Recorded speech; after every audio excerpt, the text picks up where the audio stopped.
right, so for this section, we're going to be talking about muscle testing and how to grade a muscle test. All right, so in your lecture notes, you do have ways to grade muscles, either 0 through 5 or 1 through 10. Personally, I use the 1 through 5 technique, so we're going to be talking about how to grade it as a level 5 through a level 0. Okay, so when muscle testing, you want to make sure that that muscle first works by just doing active range of motion. So if we're going to be testing deltoid, right, we're going to be testing shoulder abduction. Okay, so you're going to ask your client to just go ahead and raise your right arm right to your side. Okay, so far that right side looks like it's healthy, right? It can withstand gravity. And then let's do the left side.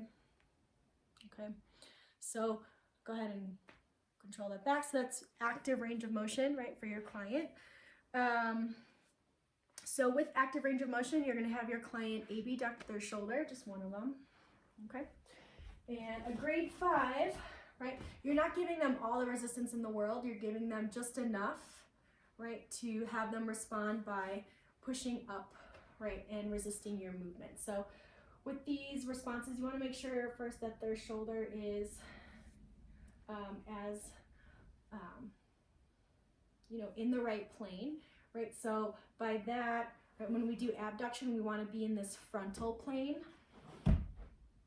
right? We don't want the shoulder to like horizontally adduct or flex at all, okay? Because then we're crossing planes. We want to make sure that it's like as out to the side as possible. Okay, so now we got this healthy position, and then when you resist, you also want that to be pretty perpendicular. Okay, so your client's going into abduction, you're pushing them into adduction, and then a grade 5 would look like this, right?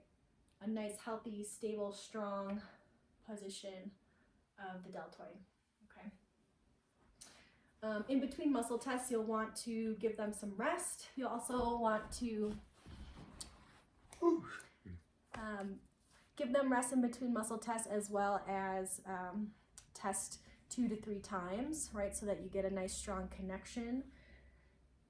Okay, so again, so if we're testing shoulder abduction, testing the deltoid, go ahead and abduct your arm.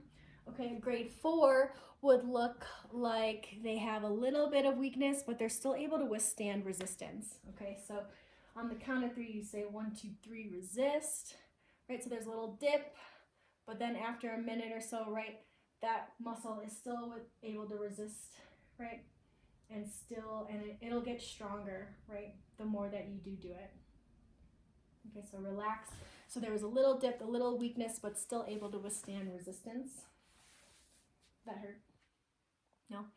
All right, and then a grade 3 would be you provide resistance, but there's no strength. The muscle is weak and it's not able to resist. Okay, so abduct. Right, on the count of 3, I'm going to offer resistance. 1, 2, 3, and it goes down.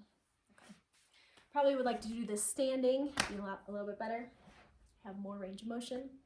So if that's the case, if they have no ability to resist, right, any movement in a gravity position, then you move them to the anti-gravity position, which would be lying. Okay, so go ahead and lay on your back. If you want, you can move a little bit towards that way so we have more surface area for your arm. Okay, so now if you've got a grade 3 muscle test and the client's not able to resist, then you put them in this anti-gravity position and you observe to see if they can go through that same range of motion with support, with the support of the ground or a table, right? So it's anti-gravity position. So Nick, go ahead and abduct your shoulder. So this would look like a grade 2. Okay, so the client's able to abduct the shoulder, but only in this anti-gravity position. So it might be full range, right? So, or it might be partial range. So whether or not they can at least do part of that motion, right, in an anti-gravity position, okay, would be grade 2.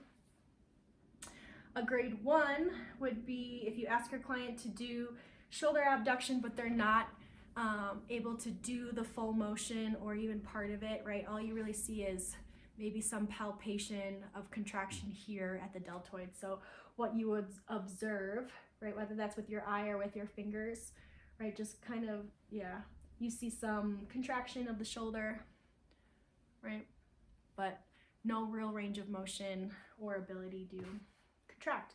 So then a grade 0 would be no palpation, no observation of contraction throughout the muscle, right? So it's completely weak, right? Not able to contract at all.